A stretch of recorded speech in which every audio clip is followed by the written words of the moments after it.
Towards the net, blocked down in front, rebound, scores! Oakley, here Farmer scores! Preventing them from continuing their streak of 5 consecutive years, making these Robertson Cup playoffs. Every single year this franchise has been in existence, they have made the postseason, and their arch rivals, the Wildcats, would love to be the one. Has 58 points. They currently sit in 5th. Corpus Christi comfortably in 4th. They can go no higher and no lower on 65 points. They'll close out with 2 against Amarillo this weekend. The Wildcats, Topeka, and the Brahmas bunched up at the top. 1, 2, and 3 separated. Is going to feature some physical, chippy play. Eric Krasichuk, tonight's referee, is going to have his hands full. But for the Wildcats, with 3 games left in the season, what you're going to look out for and what they really need to focus on and lock up is their ability to close. Combs has played in 54 games and has 21 goals and 14 assists for 35 points. Centering will be number 19, A.J. Dugan out of Chesterfield, Missouri. 5'10", 195 pounds. Dugan has played in 30 games and has 24 points on 9 goals. Here has 40 points on the season on 14 goals and 26 assists in 57 games played.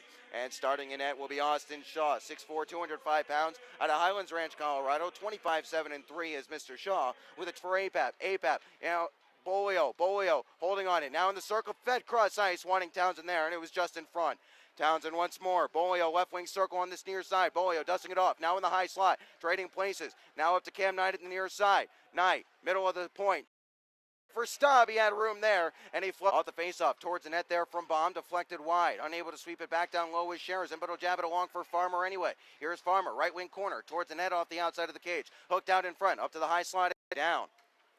That allows Cook and Townsend to come to the bench for a Cam Knight and Constantine Chernuk, the defenseman, out there with 1:10 remaining in the power for their first of the night. Combs walks in first.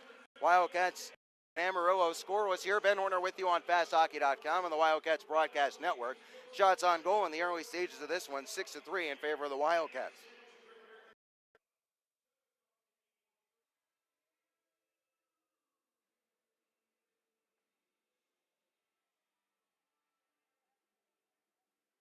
As an RO the season with the Wildcats have to be more careful with the puck as we are tied up at a goal apiece. Austin has an arrow from Reisinger and Subri at 8:16 of the first, and then he bumped it along there. Couldn't manage all the way along for APAP, charging down the slot. APAP, now Lazarus behind the net. Lazarus on his backhand, banked up.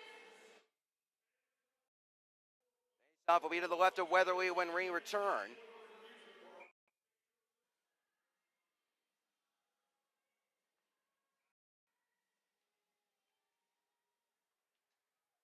Martinson in the game now. We'll get you his numbers in just a second as Amarillo gains his own, looking for Elias towards the net, wide of the cage there. Held in here by Matt Nels. Nels, he'll go wide of the cage, wanting someone on the back door. Harrison picks this one up. He'll wheel all the way to the top of zone. Can't chip down low. Now he does. It's intercepted momentarily as Spadania tries to dump. Lazarus will put Leonidas under some pressure here. Leonidas behind the cage of his netminder. Lazarus giving it right away. Reisinger shot and a save there by Martinson. Great dogged work below the goal line by Albrecht and Lazarus on the forecheck. Their work. Here is Novak on his backhand. Near side, Yench towards the net. Glove save. Punched away there by Shaw. Farmer couldn't handle this one cleanly. Fed off the outside of the cage there by Mika. Back in front once more. Now here's Restania. Loading shot and a glove save through traffic by Shaw. 2:44 remaining in the first. Wildcats running around a little bit in their own zone. However, now looking to play a trailing pass. APAP steps up and jabs it along farther. APAP towards the front of the net there, sticked away to the back wall as Lazarus was crashing the crease. Albrecht and Lazarus and APAP trying to keep play moving on the forecheck once more. Lazarus and APAP. APAP had his stick tied up. That allowed Amarillo to come away with possession as Kosmeski gloves this one down in the neutral zone. Swats it off the boards there, left behind. Look out here, walking in from Cam Knight after it hit somebody in the back. Tried to walk around one guy and then a second, and he centered on his backhand in front. As Sheridan then had a good effort as well from the right circle, bidding for his second, but it flashed just wide of Anton Martinson's right side post. By the way, shots on goal are 15 of 14.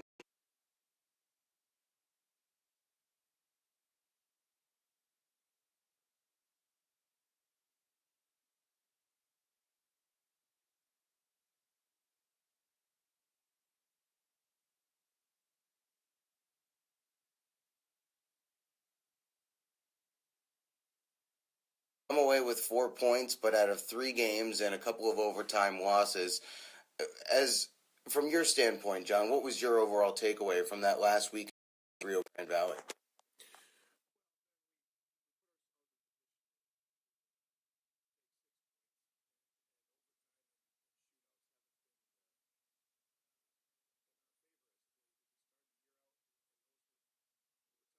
John, this is an Amarillo team that most recently beat the Wildcats 5-4 back on March the 11th. They're playing desperate hockey. They're playing hungry hockey. What do you expect tonight against a team that's got nothing to lose? Yeah, nothing less, Ben. They've been playing good as of late until on the road to Topeka, and I don't. Sounds of it, it looks like they still played well. Topeka's very strong at home. We know we've gotten to Weatherly. He's found ways to beat us at times, but we feel like we'll take care of the offensive end. We've got to make sure that we're From a coaching standpoint, this next note is not so much fun, but the fans love it.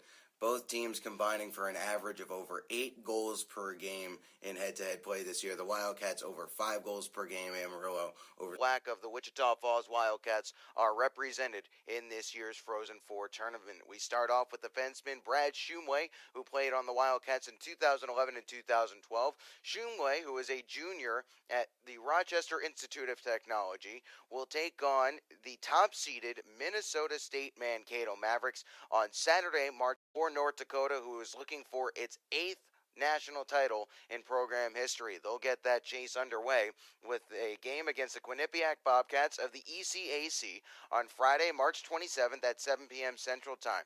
Pullman is in his freshman year at North Dakota after spending the last 2 seasons with the Omaha Lancers of the USHL. In 2013 was his year here in Texoma. In that season, he went 22, 24, and 4 with a 2.90 goals against average and a .900 save percentage. Now, Rudy Junda has redshirted this year, so he has not appeared in any action for the Denver Pioneers. However, you can be sure that the Denver native is going to be rooting on his teammates just as ardently as if he had been playing 91 games and posting 21 points on 3 goals and 18 assists from 2009 to 2010. That's our look at the alumni goings-on around Wildcats land. That'll do it for us here. We'll step aside. When we come back, we'll get back to the action here between the Amarillo Bulls and your Wichita Falls Wildcats when Wildcats hockey presented by Armored Roofing continues just after this. We are getting set to get back to the action here from the Amarillo Civic Center in Amarillo, Texas. Ben Horner with you on FastHockey.com and the Wildcats Broadcast Network. Goals in that first period for Austin as an arrow, Kevin Sherizin and Nikita Litviak for the Wildcats. A.J. Dugan with the tally for Amarillo, an unassisted marker at 8:25 of the first. Shots on goal on that cleanly. Gaining the red line, putting it into the catch and glove of Austin Shaw was Barriga, as Shaw puts this back into play, and the Wildcats put it back into the neutral zone. Matt Nels at the red line puts this one in deep. Off the back wall it goes. Cook rattles it hard around.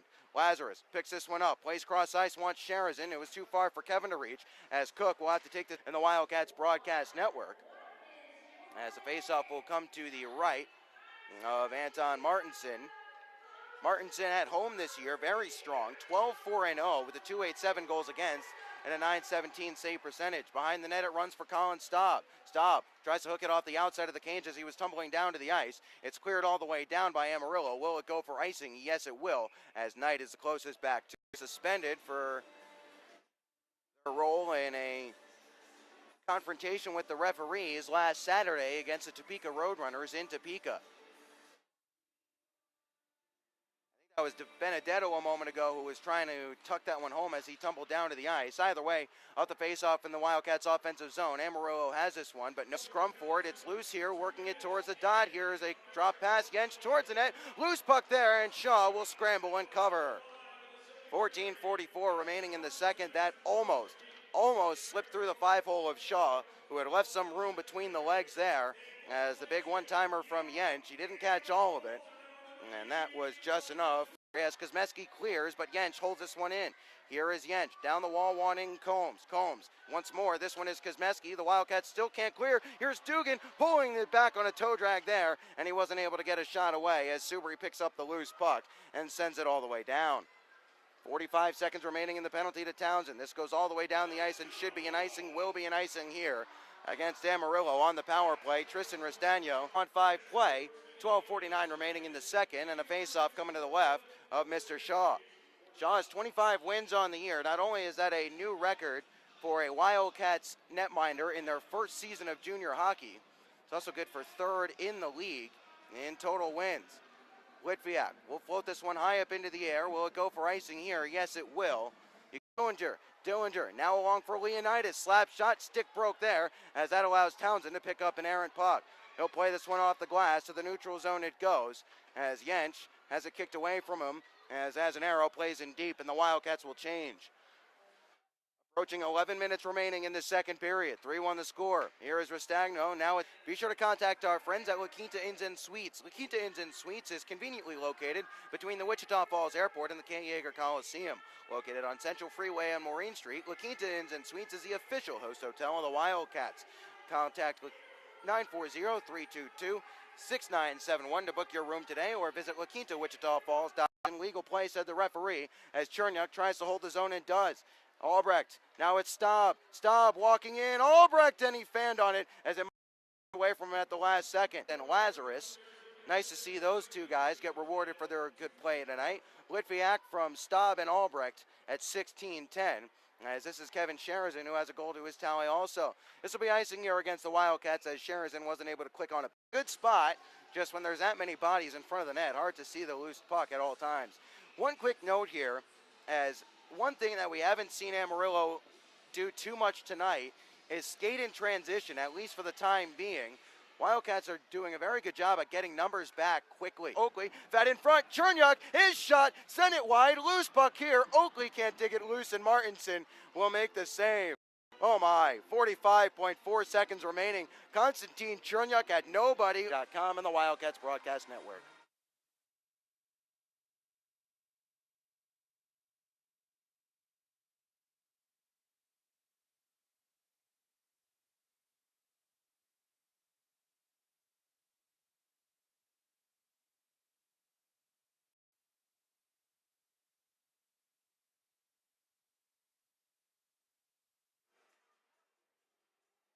Here at the Budweiser bullpen in Amarillo, Texas. Wildcats 5, the Amarillo Bulls 1 through 40 minutes of action here at the Amarillo Civic Center. Beg your pardon, as Wildcats hockey presented by Armored Roofing heads into the second 15 North American Hockey League season comes to an end, at least the regular season anyway. And by Sunday night, we'll know who is heading home, who has qualified for the Robertson Cup playoffs, and who is meeting who in the first round. And we'll also know who gets the bye in the South Division, as those three teams, Lone Star, Topeka, and your Wichita Falls Wildcats, still battling it out for the second home ice spot in the North Division. They split with the Michigan Warriors last weekend. They've stumbled a little bit of late, have the Ice Miners, 3-6-0 in their last 9 contests. They still, though, are in with a chance at that second home ice spot. They know they're going to be playing the Sioux Eagles. It's just a matter of who will be hosting who in that first round series. There's a 1-point gap with Sioux, and Cooley Region came up with the win in that one, breaking the Jets' win streak. However, Janesville got right back on the horse, while the Chill, not so much. Cooley Region, since that loss, or since that 9-game win streak, they are just 7-14-5 since that win streak was ended back in December. They are taking on the Minnesota Wilderness in 3 games, a big series this Friday, Saturday, and Sunday. 1 game and 6th in the South Division. The other 2 series in the South this weekend, Odessa, who are one of the hotter teams of late, relishing their spoiler role, will be in Hidalgo to take on Rio Grande Valley. The Jackalopes, after taking 2 of 3 at home, we'll step aside. When we come back, we'll have the third period of action here from Amarillo Civic Center in Amarillo, Texas, as Wildcats hockey presented by Armored Roofing. 40 minutes in the minutes still to go here in Amarillo at the Budweiser bullpen. Wildcats face up. Both teams will make a change in units. The Wildcats, when leading after 2, are 32-1-1. Amarillo, when trailing after 2, are 4-26, and Reisinger pushed it farther along the ice. Subri, now it's Azanaro. His backhand blocked. Azanaro again, digging. Subri punched away from an onrushing Farmer. Will it go for icing? No, it'll be waved off, as Shaw will in turn leave it along for Cam Knight. Knight Quickly up the ice for Evan Oakley. Oakley gains his zone at the right. Quick shot here goes. Then it's been all Wildcats. Kevin Sherazin, Nikita Litviak in the first period, Tommy Apap, and then Litviak again in the second. That is where we stand here tonight. Does it as well. Farmer into zone, loses out. His pass, Kosmeski, nice settle. Pump fake here. Wildcats are leading. Mika, good to see he's back to his feet and back to the bench. As 27 remaining in the third, will be in a bit of a delay as Cats are going to be shorthanded. They only have 4 out onto the ice as they read out an announcement saying that, or reminding fans to throw anything onto the Shaw. Sweep it down the ice but can't clear. Matt Cook had his stick ripped out and thrown away. Will force it to the right wing corner. Penalty upcoming here, and it's going to be against Amarillo. It's going to be drop pass, Cam Knight, high slot. Backdoor, Bolio had it skip over his blade again as Lazarus was unable to get his stick. 12 remaining, and thanks to some help on some penalty calls as Baum is out there in Kosmeski's stead after Kosmeski had his night end early. Spinning away from Cherniak, trying to draw a call there was nothing doing here. That kicked off somebody, not sure who. Either way, and against the icing as Cam Knight is back to it and moved it along for Litviak into the stride of Staub. Staub sidestepped the forechecking Charlie Combs and got it to Bolio. Bolio along for Staub now. Staub protects on the right wing side. Takes from an immediate response after Jake Townsend some trouble in his own zone off a faceoff. Subri in the offensive zone in the 40 of this third period. Kicked in Lowinger, crashed the crease on the right side. Everybody parts ways. Prevail. Reisinger digging for it here. He'll have to chase it back to the right wing corner to try and take it away from Matt Nels. Stick went high up into the air. It was